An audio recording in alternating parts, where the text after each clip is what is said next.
Ilang beses na natin napatunayan na nangunguna ang Pilipinas sa paligsahan sa pagandahan.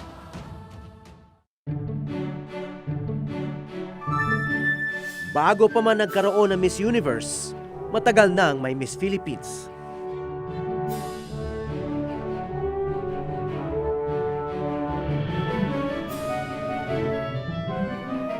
Pero sino nga ba ang kauna-unahang nagwagi ng corona?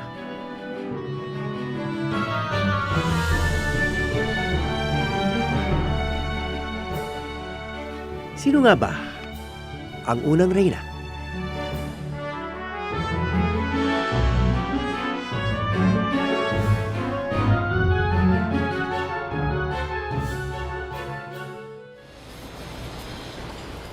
Ang kauna-unahang reyna ng bansa, kinoronahan noong 1908 sa tinatawag na Manila Carnival. Naghahunting lang ako dito ng bakas ng Manila Carnival. Baka raw meron dito. Oh, Ricky Reyes.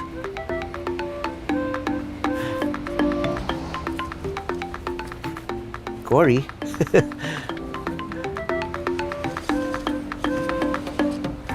Wala talagang luma rito. Masyadong bago.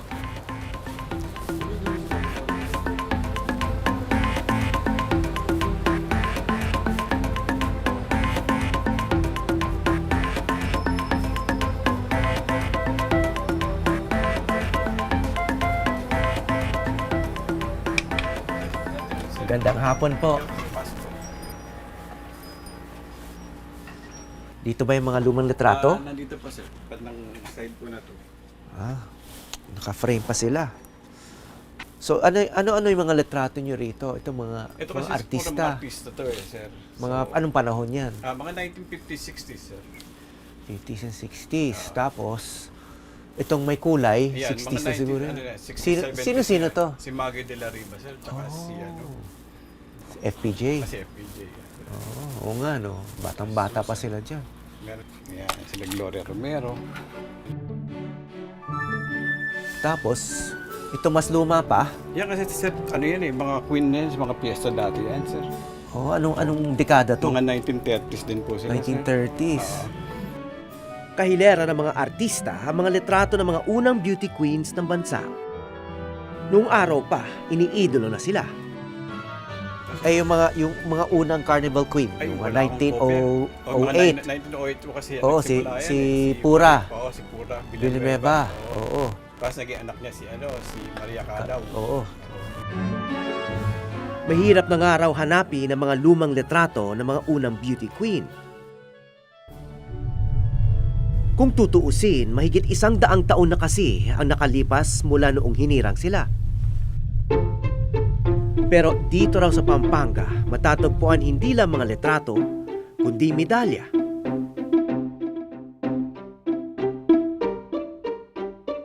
Corona.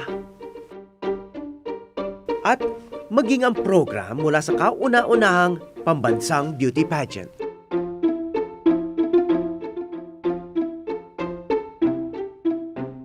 Well, sabi ko nga sa mga friends ko, hindi ako collector, I'm an accumulator.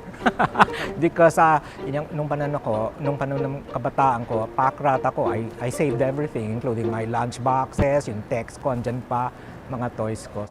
So these are the types of coupons. Kwento ni Alex, una niya natuklasan ang Manila Carnival at ang mga reyna nito, hindi sa Pilipinas, kundi sa Thailand, kung saan siya minsan nagtrabaho. Sa Chatuchak Market, ito yung pinakamalaking flea market sa Southeast Asia na nasa Bangkok. Nakita ko yung isang picture ng isang babae na, uy, Miss Philippines. I remember the names. I still have it. So that got me hooked. And then, nang bumalik ako sa Philippines, yung pinakita ko sa friend ko, sabi niya, uy, magandang kolektahin yan. Kasi you're collecting so much. Mag-focus ka sa Manila Carnival. So marami palang merchandise tungkol dito sa Manila Carnival? Oo, kasi parang parang artista sila, yung mga reyna. So parang mga fan photos na no different from like when you buy fan photos of artista sina Guy and Pip. Binebenta yan sa bangketa, sa mga stores. So, yun. Mula sa isang litrato, lumaki ang kanyang koleksyon hanggang umabot ito sa mahigit 4,000 memorabilia. Kasi these are photo postcards, you can mail them. No? So at that time, 1908, parang may... In a way, yes. And this is one of the first carnival queens from the Northern Highland. The first, in fact, si Chinus Giray. She is an Ibaloy. Giray? Giray, yes. That's her Christian name is Evelyn. She is an Ibaloy from Benguet. Ano yung title niya ulit? She is the Benguet Carnival Queen of 1915. Because So, may carnival queen para sa probinsya. yes. Kasi, sabi nila, if we have a national fair, we should also have provincial fairs. And she caused a sensation when she went down to Manila kasi naka-Igorot costume sila. So, this particular winner, si Socorro Henson, Hindu-Arabic ang kanilang costume, so nakaturban yung kanyang mga escorts. Siya naman nakasari. So, bakit kailangan galing sa iba't ibang kultura yung kanilang theme? Because naging international exposition na siya. Kasi Japan, Siam, America, even Russia was invited to the carnival to participate. Okay, participate as... Either they're exhibitors or as performers. Kasi yung So, mga... international to Yes, Manila Carnival. international. Nang pumasok siya for her coronation, nakasakay pa siya ng elepante. Oh. Yes. That's how spectacular her entry. Si Henson ito? Socorro Borcena Henson, yes. Taong 1908, sa panahong uso ang mga eksposisyon sa iba't ibang bahagi ng mundo, may isang eksposisyon na itinanghal ng mga Amerikano sa Maynila na isa raw sa pinakahihintay na pagdiriwang sa bansa at maging sa buong Asya. What happened was, originally the Manila Carnival was a creation of the American colonial government para magkaroon ng pagkakataon na i-promote yung mga produkto ng iba't ibang mga probinsya. Pero as a side event, pumili ang mga probinsya ng Miss Batangas, Miss Iloilo mula sa iba't ibang mga bayan. So inisip ng mga Amerikano na gumawa ng gimmick na pagpapatuloy taon-taon upang maging mahinahon at magkaroon ng konsepto ng unity ang pagiging Pilipino. So kinreate nila yung Manila Carnival as the centerpiece event, not only to promote the cultures but also to have a sense of what is being Philippine. Sa Wallace Field na ngayon bahagi ng Luneta Park, pinagtipon-tipon ang mga produkto ng iba't ibang probinsya ng Pilipinas. Tulad ng mga engranding pista, pumarada rin sa Manila Carnival ang magagarbong mga float. Pero ang pinakatampok ng karnabal ang pagtanghal sa tinatawag na Carnival Queens. People aspire to have a carnival queen coming out of their towns or villages or provinces because it will call attention not only to their families but to the provinces and towns that they represent. Tapos, dahil wala namang internet noong mga panahon na yun, wala pang television, whatever event happens during that time, yung national event, in the case of Carnival Queen, yun na nga lumalabas sa mga newspapers, yun ang lumalabas sa mga film reels na pinapalabas sa mga first run, second run, third run cinema. Nakasentro yung pagkakahalal sa isang Miss Philippines o para sa isang Carnival Queen, nakikilala siya sa buong Pilipinas. Sa kauna-unahang Manila Carnival noong taong 1908, dalawa ang binigyan ng korona.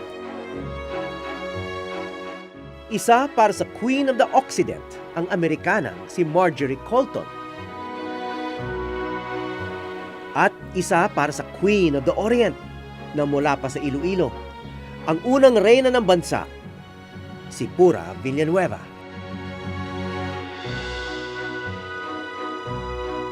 Noon pa man, usap-usapin na ang kasuotan ng mga reyna. Nung nag-national costume siya, wala siyang panuelo, it was a symbol of, kasi nakaganyan ka, di ba, nakatakip lahat. Siya wala siyang panuelo. At hindi siya humawak ng abanikong ostrich feather, humawak siya ng Japanese fan as a symbol na I rule over the Orient, parang ganun ang. Kahit unang karnabal pa lang, nabalot na kaagad ito ng kontrobersya. Ang nangyari noon, controversial din siya kasi dalawa ang queens, isang Occidental tsaka isang Oriental queen. Yung Occidental queen ay isang Amerikana. Tapos yung Oriental queen, yun nga si Pura Villanueva, later Mrs. Calao. May carriage na mula doon sa main event, papunta sa carnival, may naghatid. Si Miss Philippines naglakad. Malapit lang naman Quirino Grandstand to somewhere within the grounds, not very far, pero naglakad pa rin. But the worst was when nang pumunta siya doon with her consort, ayaw silang papasukin sa gate ng Wallace Field. Kasi wala raw silang ticket, sabi ng takilyero. Pero hindi nagpatinag si Pura at nanatili siyang paborito ng publiko. Parang yung kanyang, she internalized her role as Queen of the Orient.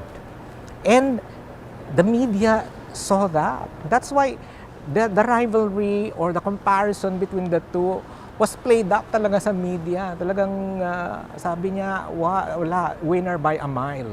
Sa tindig lang. Walang panama yung American Queen. Because if you look at yung reyna doon ng Amerikano na si Marjorie Colton, I cannot find any material about her. Kapatid lang siya ng Chief of Customs na si, ang pangalan niya, George Colton yata. Habang si Pura talaga namang, naku, ito, very erudite, advocate, woman suffrage. She has a long list of credentials.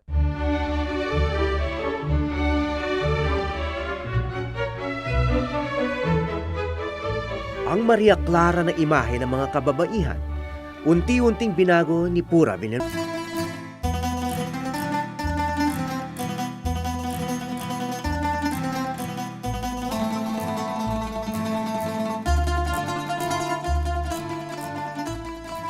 She was a beauty queen already in Iloilo because she was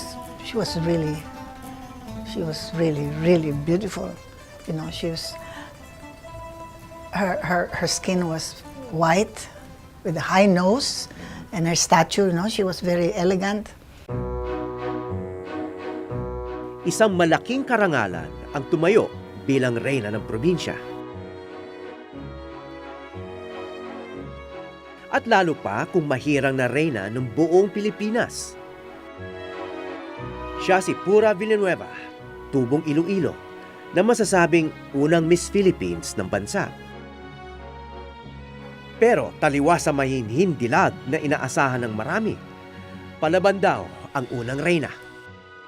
She was very outspoken, and she was constantly told by the backers of the carnival that women don't do that, women don't say that. And she said, no, I believe in it, and I will say it.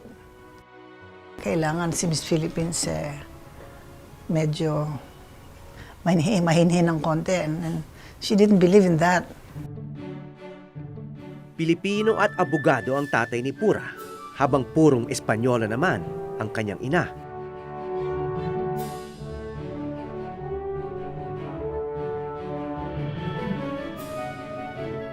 Mula sa mga prominenteng pamilya ang mga naging kalahok ng Manila Carnival Pageant.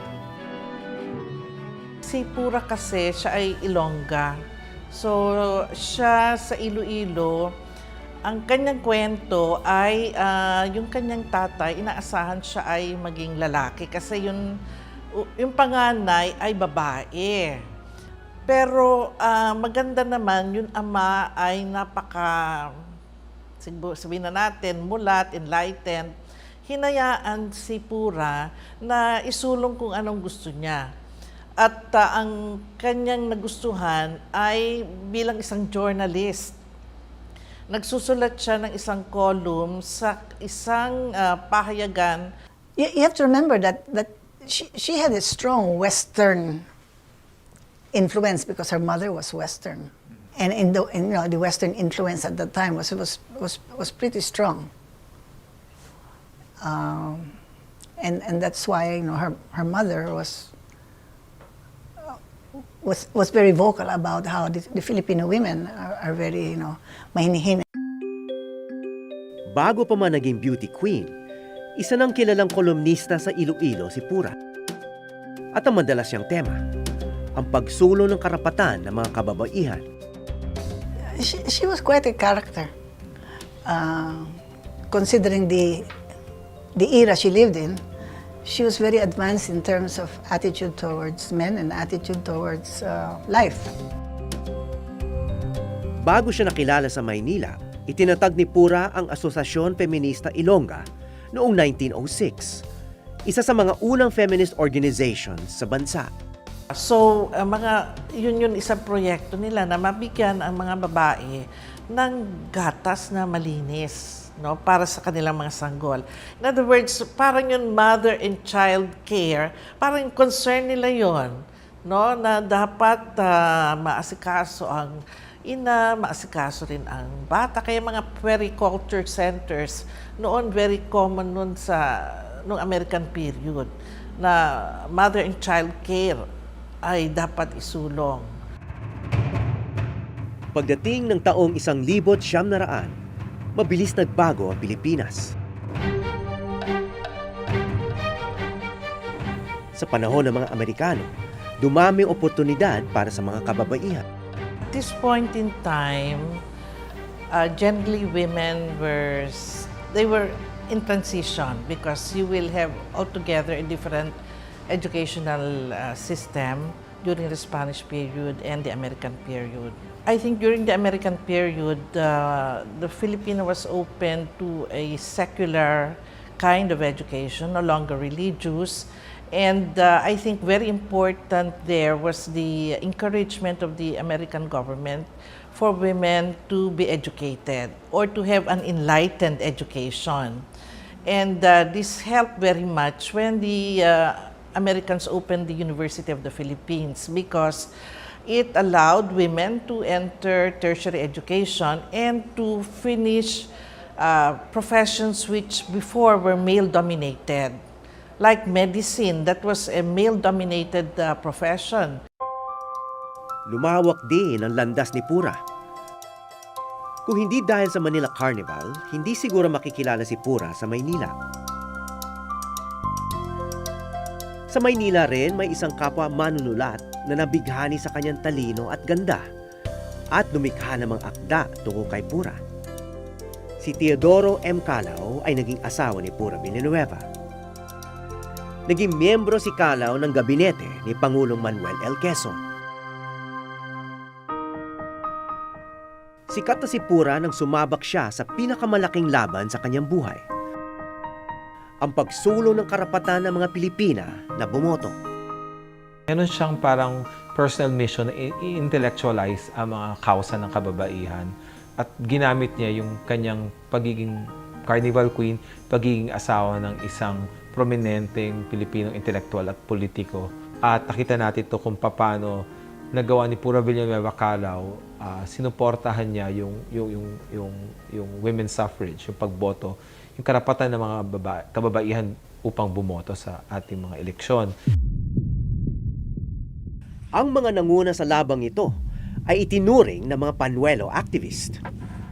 So, itong Philippine Association of University Women na andun rin sa International SONA at iba pa, yun na, nagsimula na sila na komo nga edukado na sila at nalalaman na nila sa buong mundo na unti-unti ang mga babae ay humihiling sa nagkarapatan bumoto, nag-mobilize na sila. Talagang naghati-hati rin sila ng trabaho.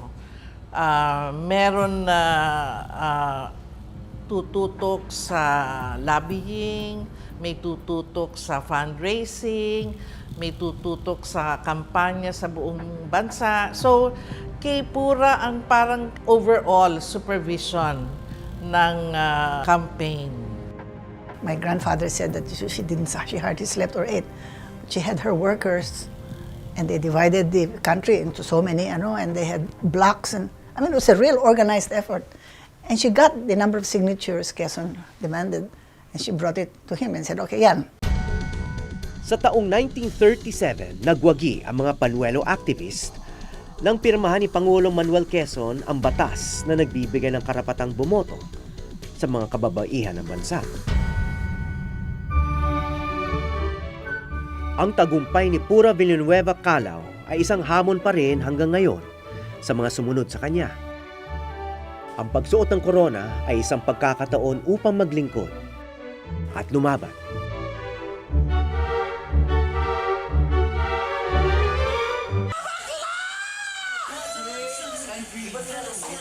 Only 2 women remain, South Africa and Philippines.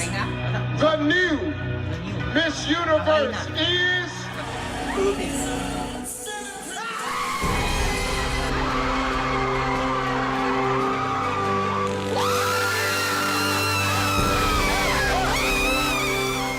Para sa akin, there are many beauty pageants in the Philippines, pero yung Binibining Pilipinas is our Super Bowl.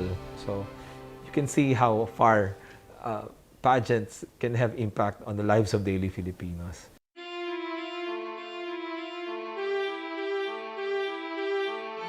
Sinimula ni Pura Villanueva Calao ang mahabang hanay ng mga kababaihan na hindi lang beauty queen, kundi may malaking nayambag sa lipunan. Nariyan si Paz Marquez Benitez, dakilang manunulat at propesora sa UP.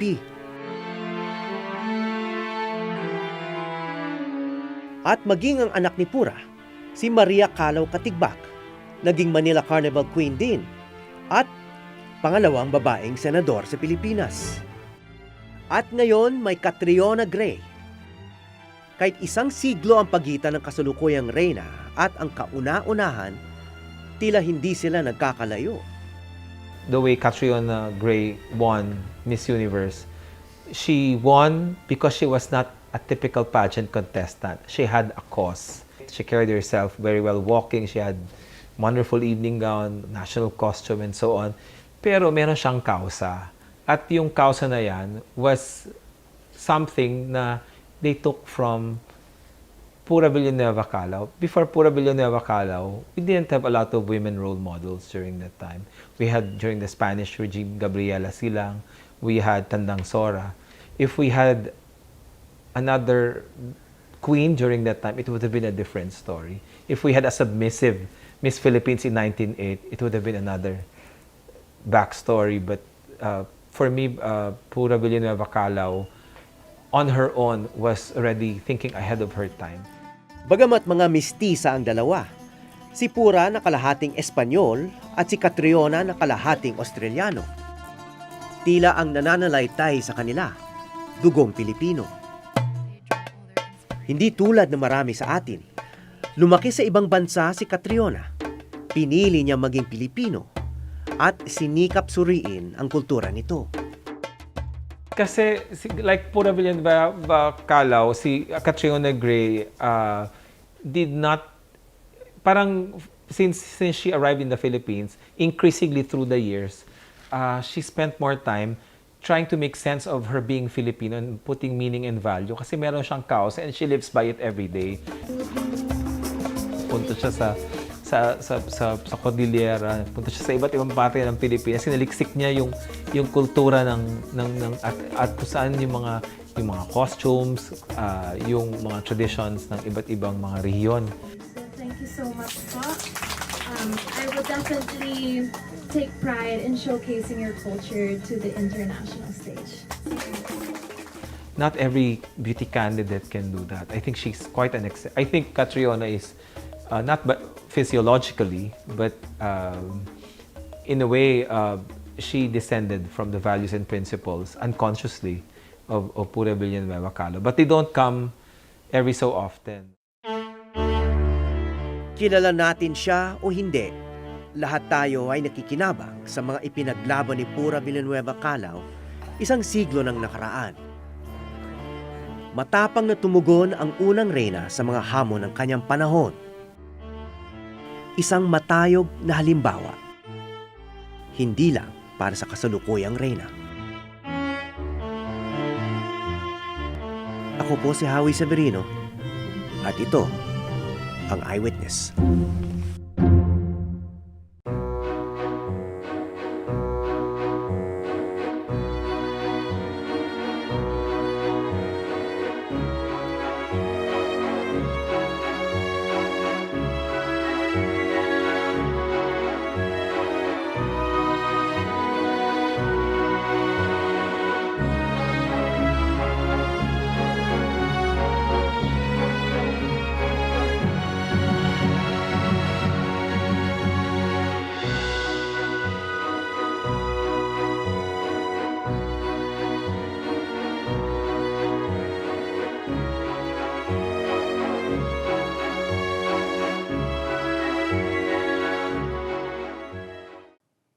Maraming salamat sa pagtutok sa Eyewitness mga kapuso. Ano masasabi niyo sa dokumentaryong ito? I-comment na yan at mag-subscribe sa GMA Public Affairs YouTube channel.